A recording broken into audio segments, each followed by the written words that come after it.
Tinubu has finally addressed the nation.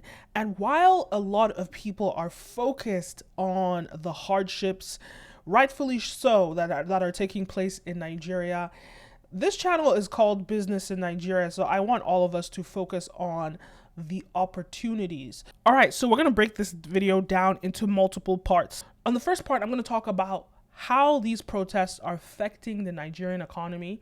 Then I'm going to break down President Tinubu's speech, and some of the solutions that he's offered. And more importantly, in these solutions, we're going to look at how you as an entrepreneur, as a Nigerian entrepreneur, can take advantage of some of these opportunities and some of these gems that he's dropped. And then after that, we're going to talk about how some of the protesters are reacting to President Tinubu's speech. And then we'll wrap it up. All right, let's get into the video. If you're new here, my name is Kenim O. You're watching Business in Nigeria, and we begin now. We cannot deny the difficulty of running a business in Nigeria. We cannot deny the difficulty of living in Nigeria in this moment. However, I do want us to focus on the opportunity, because as much as this is essentially a recession, a recession is the best time for any entrepreneur or a lot of business people to make, great lucrative businesses. And the way that you do that is you provide solutions to people's problems. So what is the problem that Nigerians face right now? It is hunger. So how can you tackle that? You focus on solving their hunger. Now, I want to first say that President Tinubu, in his speech, broke down areas that the government is focusing on. And I want us to look at some of these funding opportunities in the government so that we can be focused on, getting access to these financial resources that the government is giving out. And more importantly, using this money to build Nigeria, because a lot of the issue in Nigeria is not just about the money that's coming in, but it's about the people that are getting some of these contracts. Some of them are not delivering, but you're watching this channel. This is Business in Nigeria. My name is Kenim O. I'm your host. And if you watch this channel, we're about being accountable. We're about being, honest, truthful, nation builders. And by the way, I am not denying the hardship. It is extremely hard right now to live in Nigeria. It's extremely hard right now to run a business in Nigeria. But, there's so many channels. Every single channel that's talking about this protest is taking it from the negative lens, is taking it from the lens of we're suffering. And I do 100% acknowledge that suffering. But I want us to focus on the opportunity. I want us to focus on where the money is. I want you guys to get access to those resources. And before I get into the video, before I start breaking things down, I'm going to give you guys access to a directory for every single contract that's listed in the Nigerian government. It's an exclusive directory here on Business in Nigeria. The link is down below, and it gives you access to every single contract. There are thousands of them that the government is giving out. We have a package deal where you get access to the directory. We have another package deal where you get key lucrative contacts in said, government institute or ministries, etc. And we give you the explanation and the breakdown of how to actually apply for these contracts. All of that in my package, link down below. And the thing is, the truth of the matter is, there's all this money that's available, and people don't know how to even approach it and how to apply for some of these contracts. And what happens is, it ends up going to, because they need to fulfill these jobs, they need to fulfill these, these positions, and it ends up going to people, sometimes bad actors that don't even deliver. I think the main thing I want to point out is that Nigerians are always focused on consumer-facing businesses. Nigerians are always focused on copying businesses that they see How many more restaurants do we need? How many more, lounges do we need? How many more musicians do we need? How many more of these things do we need? For consumer facing businesses, I believe like the success rate is the failure rate is 90%. So the success rate is 10% that you will succeed. So if you start looking at business from the non-consumer space, and the non-consumer facing spaces, not even B2B, but you look at it from, because like when it comes to business, right, it's about supply and demand. What is the demand? And when you start looking at business in the way that you're saying, every single thing that I see, somebody was hired to build out this infrastructure. When I look at the roads, somebody was hired to do this. When I look at some of the parks, some company was hired to do this. When I look at the traffic lights, somebody got the contract to do this. When you start seeing the money in everything that you look at, you start to find the business in everything. And pick your niche, pick that niche, focus on it, and start building in that. And you don't only have to approach the government for some of these contracts. You can approach businesses, or you can even just, depending on what it is specifically, you can just start, building out your non-consumer facing business, finding clients, in that way. There's such an array of things that you can look to. But I think the problem is that when everyone thinks business, they think I'm going to start a restaurant. They think business, they think I'm going to start a church. I'm going to start something that everybody and their mother starts.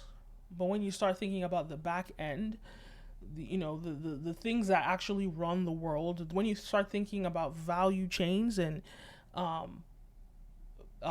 supply chains, when you start thinking like that, you put yourself in a better position to not only run a business that's invisible, because money exists in the shadows, right?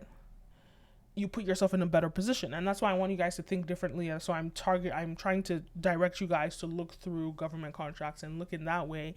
What services could I supply the government? Because, again, and I said this, the government literally needs every single service.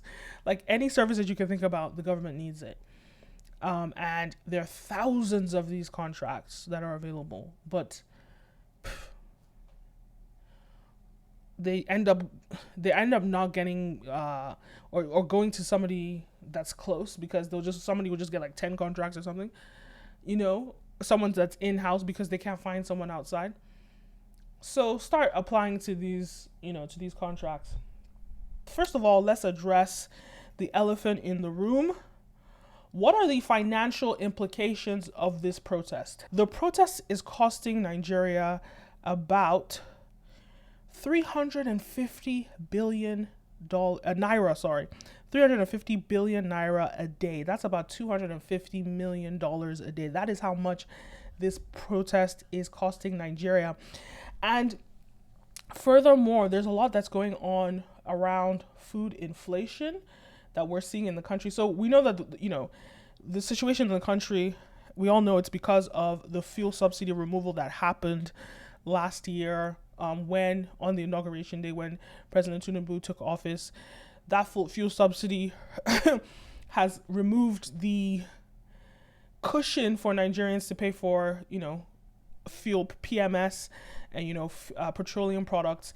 Remove that cushion, and which caused the hyperinflation, which also caused the extreme high cost of living. And now we're seeing record high inflation rates. I believe it's around 30-something%. We're seeing record high food inflation rates as well. I'm just going to play a clip from a channel's interview. This economist breaks down some of the economic hardships that are going on as a result of this. I'll play that first, and then we'll get into Tinubu's speech and the opportunities at hand. The question is, how will people meet up with the basic amenities from You've the not numbers. mentioned one of the most important staple food in Nigeria. Which is rice. Rice, yes. Rice. But you've not also mentioned bread, which is another. Oh, yeah, bread. I omitted bread. Yeah. There are those people who, there are some homes that they have to eat bread every day. Bread was 800 naira. Today is about 2,000 naira for the same loaf. So it has affected everybody. And perhaps that was why the president said when he had the national broadcast that I know that the times are hard and I need you to give me a bit of time. The question many Nigerians may be asking is that, Mr. President, when will the time be due for us to say we have stayed enough? There is a need for us now to think about the kind of food that you want to eat. Unfortunately, Gari is no longer an inferior good. In fact, Gari now swears. Not only Ijebu Gari that swears, the price of Gari swears just the way Gari swears. So if you want to hide under Gari, the price is also you have to think twice too. Up. So this is the official statement from the presidency, and this is actually what he gave in his speech when he was talking.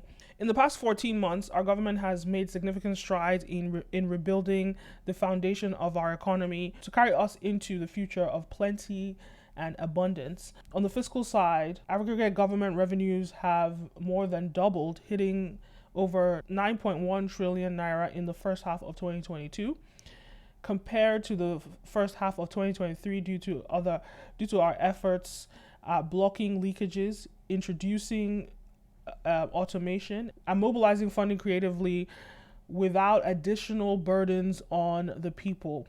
Productivity is gradually increasing in the non-oil sector, reaching new levels and taking advantage of the opportunities in the current economic ambience.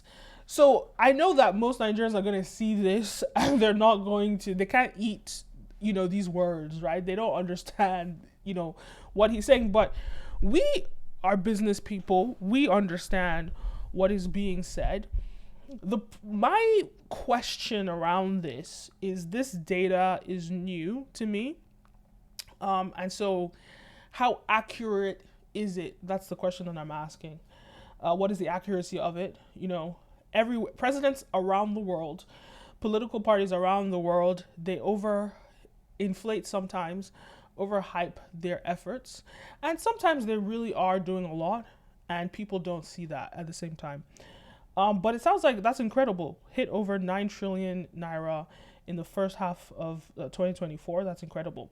My dear brothers and sisters, I have come this far, coming from a place where our country spent 97% of our revenue on debt services. I didn't know it was that high. Okay, so basically all the previous World Bank loans and stuff that we were getting in the past, we were paying. He's claiming it's 97%. I don't believe that that's accurate. This is not the number that I'm familiar with, but correct me if I'm wrong. But he's saying they've reduced it to 68%, right? And so he's saying, my dear brothers and sisters, we have come this far, coming from a place where our country spent 97% of our revenue on debt service. We have been able to reduce that by 68% in the last 13 months. We have also cleared legitimate outstanding foreign exchange obligations of about 5 billion naira without any adverse impact on our programs. Then he also claims this has given us more financial freedom and the room to spend more money on you, our citizens. This is the complaint that people have and people are not agreeing with. To fund essential social services like education and healthcare. It has also led to our state and local governments receiving the highest allocation ever in our country's history from the federation account. This is a very interesting thing, and this is one thing that we need to pay attention to. People always love to blame the federal government, but a lot of the issues that happen are on the local level, and it sounds as though there's been a lot of things that and I'm going to break down some of the things that he's saying, but there's been a lot of things that his administration have been tackling, but there's a problem with distribution of these services. And I'm going to let some people have addressed, some of those issues with distribution. I think he does here. So the only dialogue that can reach here is let there be equitable distribution of foodstuffs. Now the president said that there are no more custom charges on foods. How are we so sure that people can go to Cotonou and bring rice or whatever, they are importing foods and there will be no charges and custom charges and all of that? So for me, there is still no reason for dialogue. We can respect the president and say, okay, let's not burn all the cards. We have this protest cards to play for the next 8 years. Now we've done 3 days and it is obvious that they know that it is not an authoritarian style of parenting anymore. This is co-parenting. The citizens want to know what is going on in government. The citizen wants to know how far you have gone. The citizen wants to understand, okay, whilst we are waiting, what are you going to give us as small chops to at least make us understand that, okay, cool down, pull up. You see, this generation, it is called Soros, okay? And when you hear this young musician sing, mi o gbokpo, I know you're waiting president, they talk. Give them food. This food, if you are sharing, share it between APC, PDP, LP, Babalawo, Jewish, let everybody. Because when the president says that they've given them food, these foods are channeled towards their political parties, and then other parties don't get it. Listen, you see these chiefs that you called for meeting, send foods to the Obas. Tell everybody, Ikate, go to your Obao, Ondo, go to your Obao. Give these foods to them. Call church members, all these pastors, give these food to them. Call NGO, non-governmental organizations. We are the most and widespread people that connect to the roots. Give these food to them. You are giving this food that you still now give it to the same people in the political party, and some of them already have agenda against 2027. So they will use this same food and say, okay, let us give this food because these are the people that are going to vote for us. When you give palliative to politicians, we saw the woman who used our palliative to do birthday and she made photo shoot. So what is the difference? Sir, Your Excellency, if you want to give palliative, let them announce, let them drop a list, and then let these foods be shared. And as a matter of fact, CBN has our database. Unfortunately, I don't have a child who is a Nigerian citizen, and I know how my children get money from the government. They credit their account. These children have BVN. As a matter of fact, it is even faster. This our youth, they already have OPay and PAMPay. Put the money in the account. Don't send this money through anybody. Give CBN directives to credit this account. Then we can now say, okay, let us wait. Since our Messiah to fix this country, Jagaban is here, my father is here. Let us give him time. Let him continue to do the paperwork. He's a very intelligent man. But pending that time, waiting we see, give us what we hold our hunger. Now, to even make things. Yeah, so she made some very, very important and good points. The distribution methods of some of these palliatives are not supporting, and so this is a business opportunity for anybody. And remember, you click the link down below, you can see the directory that I have of all the government contracts, literally every single federal government contract that's active right now. And so this is an opportunity for you if you are in business, if you are in, an NGO, if you are, a church, if whatever type of business that you have, even if you're just a contractor and you do different things and you have a registered company and you have integrity, which is the most important part, you can apply for some of these government programs that he has put in place already, and you can make sure that you ensure that this food is distributed to the mass populations. We've seen videos, even, of course, we remember during NSARS protests and during COVID when we saw the palliatives being, hoarded and, by government officials. But even this time around, we've seen videos of, people also raiding some of these, and sometimes we don't know if these videos are fake news or if they're true, but we've seen videos of some of these, palliatives being taken by political parties and not being fairly distributed. Some of them even try to resell them in the market. So we see all these types of things happening. The excess talk about the economic growth and infrastructure development conveniently ignored the fact that these benefits have not trickled down to the masses for 14 months now. This is why we are protesting.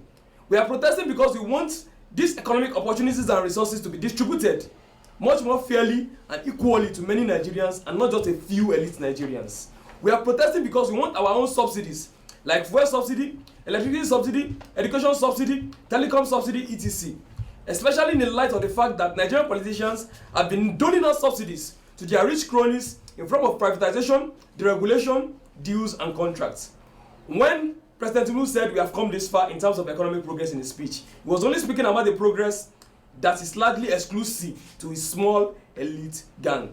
The progress has left the majority of Nigerians behind. The president's call for dialogue rings hollow as much as his acclaimed commitment to democratic governance, given the fact that he has not only ignored the demands of those he claims to want to dialogue with consistently, but he has also suppressed and disregarded the human rights of those he claims to want to dialogue with. And we have to be clear about that. The president of Nigeria has said in the speech that we should stop protesting and embrace dialogue, as if protest itself is not a form of dialogue. And one thing we must be clear about is that the assault on Nigerians, it has become very, very usual, very common that we disregard it. We don't see it as a big deal. For the past 4 days now, except today, I have had to face tear gas despite being an asthmatic. And it was just this morning that I could afford the money to buy an inhaler. And that's because in Nigeria today, to buy an inhaler will cost you 8,250. That's the cheapest inhaler in the market. And that's why we are protesting. We are protesting because the first aid for a common sickness is 8,250 naira. In a country where the last minimum wage is 30,000 naira and they are here to start paying the 7,000 naira minimum wage. So, I mean, he's made some interesting points, and it's really about the question about distribution. And when you look at, so these are just different services. I'm giving you guys gems, different services that you can go to the government and approach. So another service that you can go to the government and approach is consulting. Consulting around, distribution systems, like what these two people have broken down.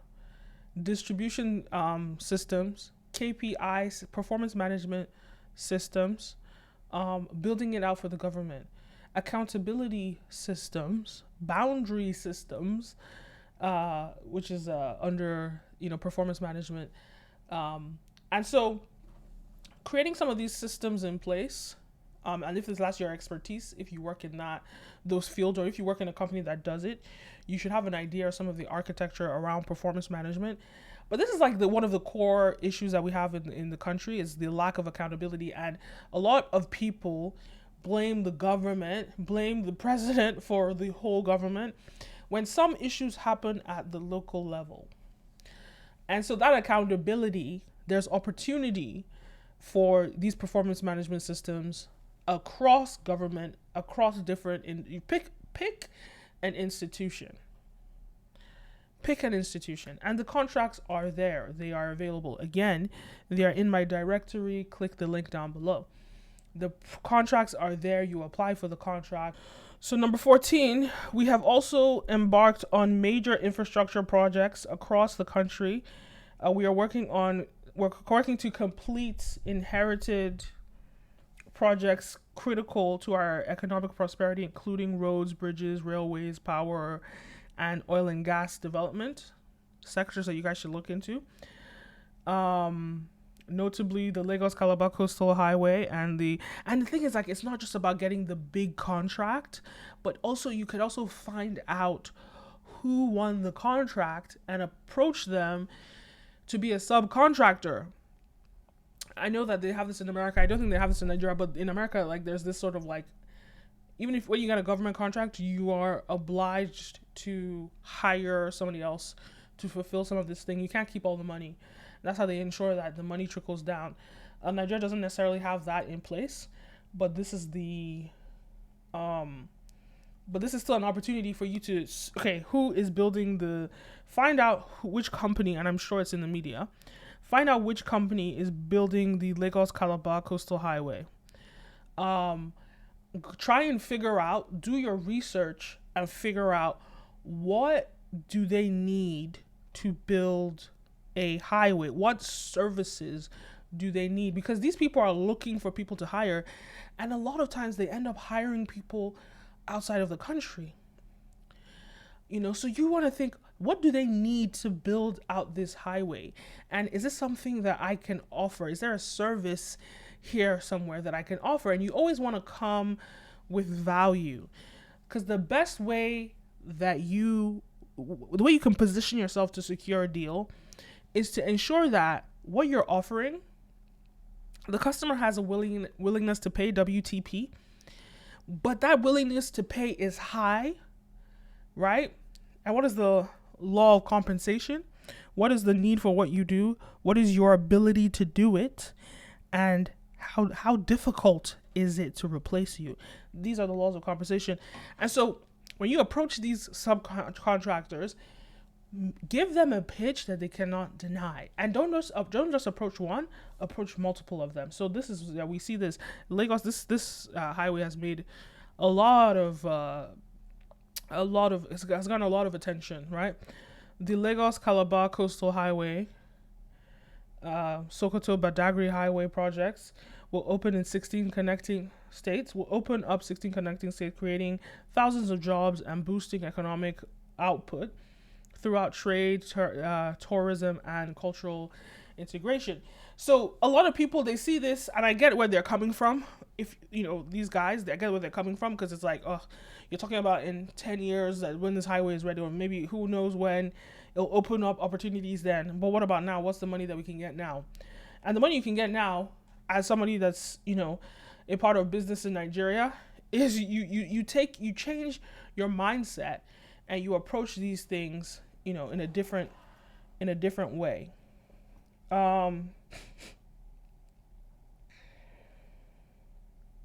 Okay. Number 15, our once declining oil and gas industry is experiencing a resurgence on the back of the reforms I have announced in May 2024 to address the gaps in the Petroleum Industry Act. Last month, I increased the oil production to 1.6 million barrels per day, and our gas assets are receiving the attention they deserve. Investors are coming back, and we have already seen the foreign direct investment signs of over $500 million since then. So another thing that we should point out is the new deal that they made with Dangote Refinery. And what are the numbers again? But basically they're so NNPC struck a deal with Dangote Refinery for them to be able to sell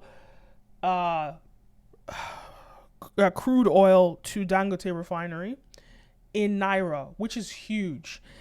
This transaction I can't remember how many barrels a day that they were, I think it's like 400 and something thousand barrels a day, but by them being able to do this, it will reduce the pressure on our FX market by 30%, which is huge, because what we have to do is we have to buy, the way we were doing it before is like, if Dangote wanted to buy crude oil, they will have to get an LOI from another country, which is a letter of credit, and then send that money there to New York or somewhere, and or do the deal trade through a New York bank or something like that, which is not only sending money out of the country, but it's also putting the money out of the Naira currency. And removing, and that means like, someone like Dangote has to go find, so Dangote is the buyer, he has to go find dollars to be able to buy this transaction. But removing that means that if they're buying it in Naira, removing that means that he doesn't have to go out and look for money, which is huge, right? And which will make the cost of oil and gas cheaper in the country. Petroleum projects would be cheaper. I think Dangote also has to sell it to petrol stations in Naira. So the whole transactions happens in Naira. That means when it's going to the pump, your price of PMS, etc., is not going to be regulated by the dollar rate. So a lot of people are asking for the wrong thing. So I see a lot of people saying that they want fuel subsidy. And there's a lot of people that are just ill-informed, that don't understand the basic economics of it. So they're saying they want to put back the fuel subsidy, but that doesn't help. What he's done, the deal with Dangote has solved this issue. It's just the next question is now output from Dangote and their ability to meet the country's demand for refined oil. So that's the next thing. But it's something that we will see. Well, I guess it depends on when Dangote is fully operational, but something that we should be seeing happen by the end of the year, which is difficult for people to accept, but it really is the reason why he's not just going to put a fuel subsidy. It makes no sense. Or he's not going to put back the fuel subsidy. It doesn't make any sense. He's already solved the issue at the core of the issue, which is going to make things a lot better for everybody. Fellow Nigerians, we have a country blessed with both oil and gas resources, but we have a country that has been dependent solely on oil-based petroleum, neglecting the gas resources to power the economy. We were also using our hard-earned foreign exchange to pay for and subsidize its use. To address this, we immediately launched the Compressed Natural Gas Initiative to power our transportation economy and bring costs down. This will save us 2 trillion naira a month being used to import PMS and AGO and free up our resources for more investments in healthcare and education. Fuel subsidy that everyone's complaining about.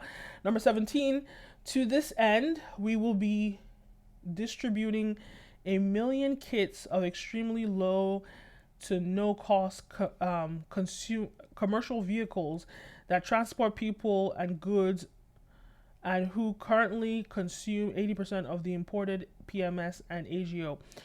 So so they're saying that they're going to have more city transportation to help things be cheaper for people. The only thing I have to say about this is it's not effective to say we're going to. Let people see it. Let people see the results of this, right? So this just sounds okay. So you guys, it costs you a lot of money to transport to work every day. We're going to create more public transportation means. Number 18, we have started the distribution of convention kits and setting up the conversion centers across the country in conjunction with the private sector. We believe that the CNG initiative will reduce transportation costs by approximately 60% and help to curb inflation. I'm not familiar with this program, but there's a lot of things that they're doing to set us up for the long run. And I think it's a lot of things that the previous administration destroyed. So I honestly, there's a lot of economic competence that is happening, and even the mere fact that he's been responsive, he's communicating. The last administration, remember, it wasn't until after they shot and killed people at Lekki Tollgate that he addressed the nation. Not funny. But this, he responds within 4 days. I think Shatima even responded on day 2. He responds within 4 days. He's giving us a comprehensive breakdown of the economic improvements that he's bringing to the country. To me, this is leadership. It may not be the standard of leadership that, you might see in a developed country, but it's a step in the right direction. And I think it's a lot of it is to do with the protesters getting their voices heard, showing their power and showing their strength.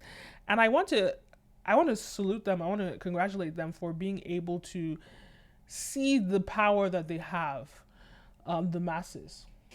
Number 19, our administration has shown its commitment to the youth by setting up student loan scheme. To date, 4.5 billion naira has already been processed for payments to students and their respective institutions. This is a great initiative. We want to increase. So a lot of people, I saw some of the protesters, which, by the way, a lot of the protesters, they're very scattered in some of their requests and their demands. But can we just acknowledge that this initiative, human capital development, is the cornerstone to economic development. You build an economy through having competent people in the workforce. Yes, there's a massive unemployment rate issue. There are huge issues around that. There's a website I saw that broke down the unemployment rate in the countries. I think it's around 5%, but then the underemployed is even higher. So there's a lot of people that are unemployed, and maybe those numbers are not even fully accurate.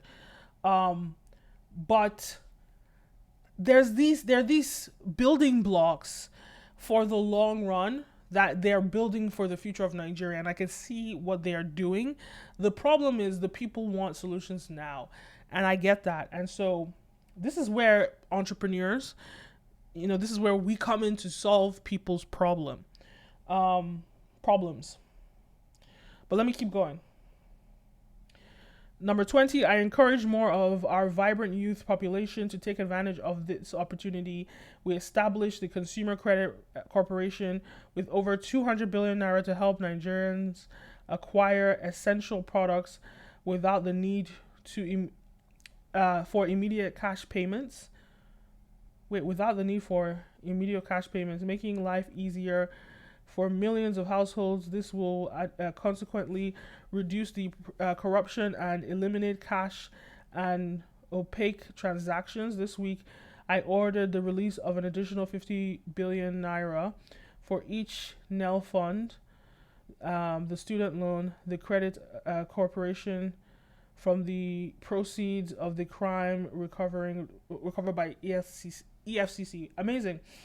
So there are a lot of initiatives. I could keep going on, but you guys should read all of these. And, it's on their Twitter account and also on their Instagram account.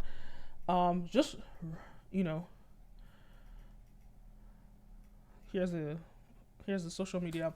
Make sure you read these things so you can dissect some of these economic opportunities that the government is putting in place for the average person. And if I am you and I'm an entrepreneur, I would reposition my mind and think about it this way: how can I contribute? How can I get involved? And again, if you guys want to access some of these contracts that the Nigerian government is giving, make sure you check out our directory, link down below. And our directory gives you access to every single active government contract, or let me be specific, every single active federal government contract in the directory. So you could go, you'll get access to that, and you can just look at our different package deals that we're offering. We better die on the street by our country's bullet than die by hunger. We are not afraid of bullets. We are not afraid of tear gas.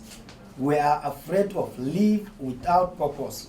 A life without hope, and that is what our leaders have given us. We demand change, we demand justice, and we demand it now. We will not silence, we will not intimidate it. We will not fight for we will fight for our future, even if it means give our lives. To our leader, we say you have failed us, you have betrayed us, but we will not be defeated. We will rise up, we will resist, and we will claim our country. We have a president that is out of touch with the needs of the Nigerian masses. To further confirm that President Tinubu's disconnection from the masses borders on psychopathy, the president started reading out economic figures in the typical neoliberal attitude that prioritizes some abstract economic growth over the immediate welfare needs of the people. This is the typical attitude of Nigerian leaders in the past, which our generation is rejecting, that you will not read out economic figures to us while not connecting it to our present immediate needs. The broadcast further confirms how much the president is incapable of meeting the Nigerian masses at the point of their needs, but very capable of making policies that will benefit the private investors of his elite clique at the expense of the public. But that does not mean government has not responded to any of these things that have happened, so that we balance this argument. Government has responded by increasing minimum wage from 30,000 to 70,000. We have also seen introduction of student loan. We have seen introduction of consumer credit loan. We have seen government raise monetary policy rate so that it can combat inflation. Perhaps monetary inflation can go down. Government has increased that from 14% to 26.25%. We have seen government announce zero import on food. We have also seen numerous palliative, 20 trucks per state. We have seen government giving money to state governors to say, oh, take money and give it to your citizens. In all of this, we have seen that amount that is shared from 400 billion, it has been humongous increase, large increase among the money that is shared at FAC for both federal, state, and local government. So we've talked about, the economic potential and opportunity that these protests have created. We've talked about how, President Tinubu has shown that he is trying, he's making an effort despite some of the negative reactions that he's getting from the mass population. And we've also talked about how you can access some of these funds, how you can change your mindset and think like an entrepreneur to access some of this money. We've also talked about how,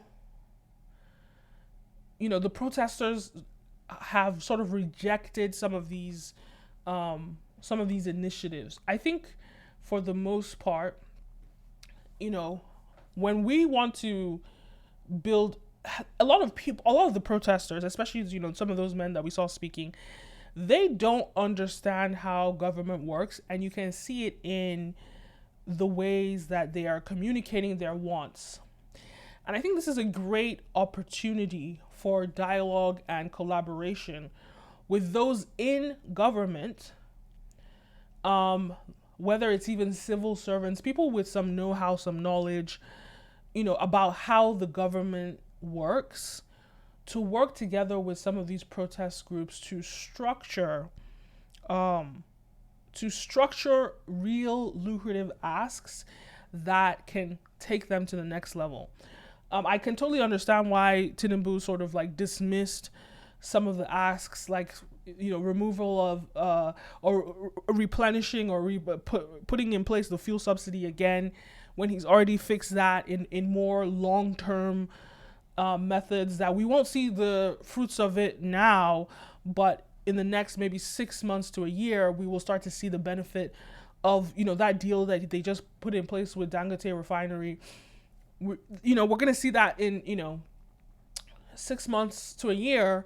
So I can understand how people are frustrated, but it's not going to be an easy thing where he can just bring back the fuel subsidy overnight. And then, there are issues around food inflation and thinking about, okay, can they cap the price of certain food items in the marketplaces? Should there be regulations, antitrust regulations around, businesses overcharging for things? Because that's also, like, let's not act like it's only the government that's corrupt. Corruption, it starts in every facet of Nigeria, and we have a lot of corrupt entrepreneurs that take advantage of, pricing, so we have to look at that. And then I think the fundamental thing when it comes to it, we need more people in the agriculture sector.